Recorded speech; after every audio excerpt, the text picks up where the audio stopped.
Kyaerbye was on his way to becoming a legend of the game after becoming MVP and major winner with Astralis back in 2017, when he lifted the E-League major trophy at the age of 18. After following the Danish route of playing for Copenhagen Wolves and Dignitas, he landed in Denmark's most successful organization today, Astralis. During his time there, he achieved what was a dream for most players at a young age.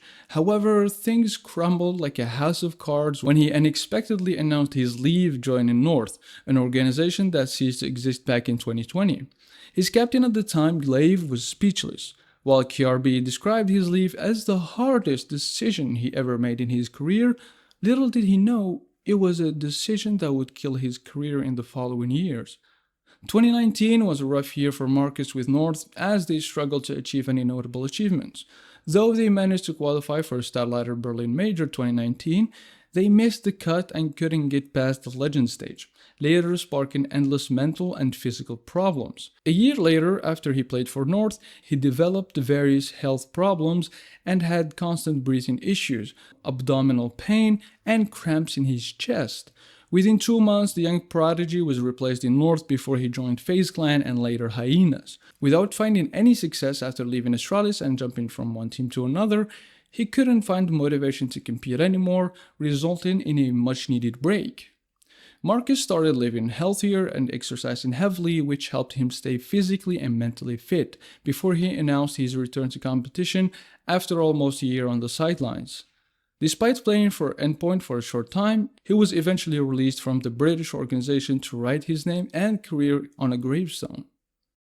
Despite having a promising future ahead as a player, Jamppi never had the chance to turn his dream into reality after he got a VAC ban on his account. By the time Valve made changes to their VAC bans ruling and Jamppi was eventually unbanned, it was already too late since the player made the switch to Valorant. Coming up playing with his friend, Elias got hooked almost instantly and left behind his love for ice hockey to grind and pursue a career in CSGO.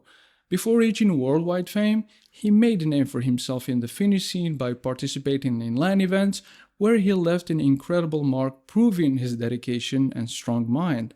The young gun played against Havu's Alexibi with a broken wrist and still made a good impression with an incredible performance. After spending some time playing for SJ, in April 2020, Jamppi became part of ENCE, even though he was facing issues due to the VAC ban. The team consisted entirely of players from his home country, Finland, including Alu, Sergey, Ariel, X7, and Sunny. During his time in ENCE, he didn't hold back. Despite having a stellar performance after another, it felt like a waste of time since the player couldn't attend CSGO's most prestigious event.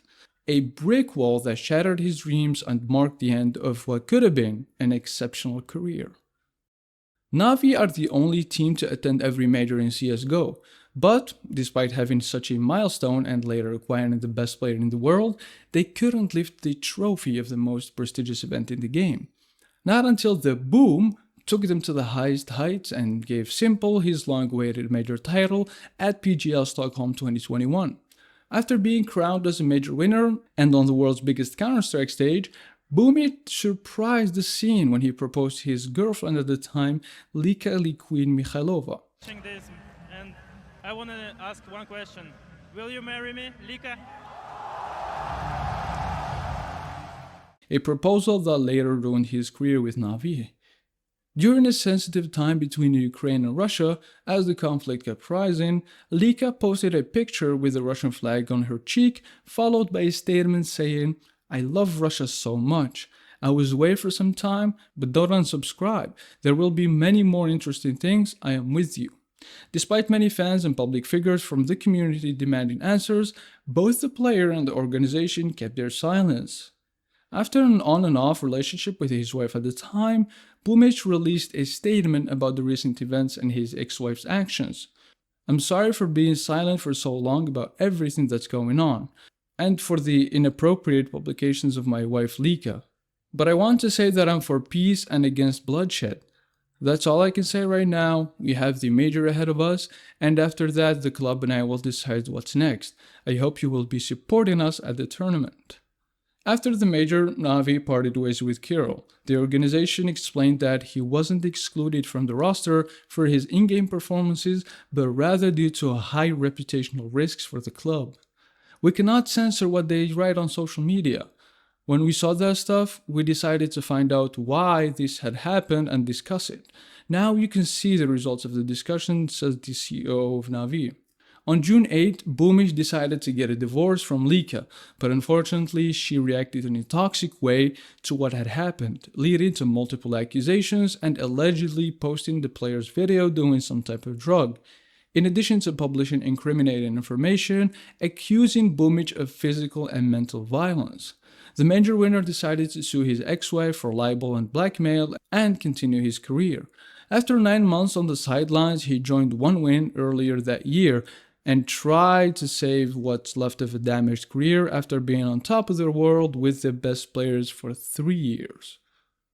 Though he recently was signed by Cloud9, it's safe to say he made quite the bounce back. Thank you for watching.